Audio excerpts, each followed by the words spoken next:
Hey guys, thanks for tuning in. Today I want to talk about the potential correction due to the raise of interest rates, which is quite an actual topic in these times, especially for this week. And I prepared an Excel sheet with a couple of numbers, and I would like to share this with you. I will upload it so you can download it and play around with it. So just to make sure that you have a feeling about how to think about this change in interest rate. So without further ado, let's dive into it. So here's the Excel sheet, and let's focus on this box here. These are just the years 2022 until 2032. So it's 10 years. And then I just made an assumption that there is a company with a free cash flow of, let's say, 1,000, whatever units. And then they grow here 30% and here again 30%. And you see here until 2032. Then after this, I calculated the discounted free cash flow for this year. So you see that here. That's the free cash flow for the year divided by 1 plus the old discount rate. And then down here, I calculated exactly the same. The free cash flow, but this time discounted by a new discounting rate, which is here in red. And then I did calculate this for all the 10 years, and at the end I did calculate the terminal value, which is assumed that the growth rate is 2%. Okay, so and then down here in this box I just summed everything together. So here DCF 0% is just the sum of all free cash flows without discounting them, but also excluding a terminal value. And the discount DCF old is the sum of all this here. Wait a second. Yeah, now you see that, including the terminal value.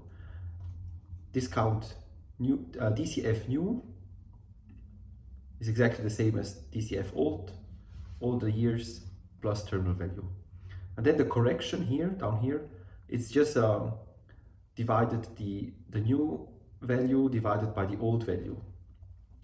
So what it does, it just looks at the old value of a company, the new value of a company, then it looks, okay, how huge is the correction potential for this company. Okay, so next let's focus on this box up here. Here you see growth rate for the free cash flow. In this example I assumed 30%, which is very high. Let's take 15%, which might maybe be what we can expect from the Nasdaq. So, and you see that reflects immediately down here, right? Because it's the free cash flow from the last year multiplied by the growth rate. And now let's talk about the discount rates here. There are different kinds of which discounting rate you use. Some people, they just say you need to use your opportunity costs, and some people say you should use the WACC, weighted average cost of capital, I believe, which is quite complicated to calculate, and I personally don't like it very much, but you can do it. Another way to look at it is just historical cost of capital, which is about 10%, something like that, maybe sometimes 6%, sometimes 8%, whatever. So in this scenario, in my mind, I just said, okay, you know what, our risk-free rate, so that's what the Federal Reserve decides is their interest rate. So the risk-free rate is, at the moment, it's about 0.25%. And the market is expecting 3 to 4 rates increases. So probably from 0.25 to 1%. And then I also assume that we have to pay a equity premium, a risk premium, so that we invest in equity, because equity is more volatile and of course a company can go bankrupt, so we expect high returns. And I just thought, okay, let's take an equity premium of 8%. So the discount rate is just the sum of the risk-free rate, and on this risk-free rate you add the equity premium. And exactly the same I did in this calculation for the discount rate new, which is the risk-free rate plus the equity premium. It's just how I decided to do this Excel sheet. Of course, you can use different opportunity costs or costs of capital, you can use the WACC. You can also use your own expectations. So what do you expect for a return from the market? And based on that, it calculates the correction due to an increase or a decrease in rates. So let's do an example. Let's say we are looking at the Nasdaq 100. So we expect them to have a growth rate of free cash flow of about 15%. And yeah, we could say that we have here 0.25% old risk-free rate and new 1%. And let's say because these are more risky stocks, we expect something like 9% equity premium. And then you see the discount rate old is 9.25%, the discount rate new is 10%. And then when it does calculate all of this, it says the correction should be about minus 11%. So let's check if that's in the range of what could be possible. Okay, so we see here 12%, 12.9%, which is a little bit more. It's possible that there are multiple reasons. Maybe now investors believe that the equity premium must be even higher. This is a little bit exaggerated. So let's take 9.5, then you are maybe even down a little bit more. Let's make another example. So in my mind, I'm thinking of a company like Tesla, which already has cash flows. And let's say we expect them, their free cash flow to grow at 30% on an annual basis. We could argue if that's too low or too high.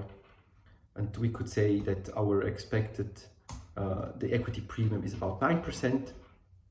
And again, it calculates all the numbers. And it says the correction should be about minus 12%, minus 12.4. Yeah. And you see we had a correction of about 23% from its peak in November 2021. Okay, so one more example. Let's make an hypothetical example of this. Could be a very early stage growth company like Lemonade or so. So let's say they have minus 100 now, then they have maybe minus 50 next year, then plus 50, 24, then maybe they triple this, and then they double it, and then, you know, and yeah, then we take a 50% growth rate for the coming years. Okay, and then what we see is that the expected correction is about 13.5%. Let me just check. Yeah, that would be like a correction of about 13.5%, which is not really what we would expect if we look at the stock chart over the last years. But maybe it's just an assumption, I have no clue. Maybe investors say, you know what, this company is losing so much money and it's a high growth rate, high growth company. I expect a way higher equity premium because this company is very risky. Maybe they expect now 20% equity premium, which results in a discount rate of about 21%.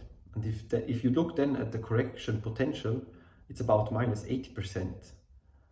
And that's maybe more in the range that investors think of these companies. It's just a possible way of explaining why these stocks lost so much of their value. Of course, I believe that here at this point, Lemonade was somewhat overvalued, but you know, it's just, so this is just a tool to play around and to try different growth rates, try different risk-free rates, try different equity premiums, and then it discounts and it always tells you what is the expected correction or maybe upside potential.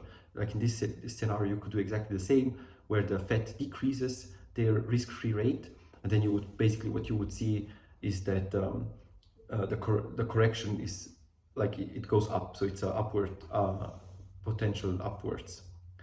Okay, so really make sure to download this Excel sheet, play around, try to plot different numbers and to look at what the results look like so that you can internalize this knowledge. It's exactly the same with interest rates, with a compounding effect.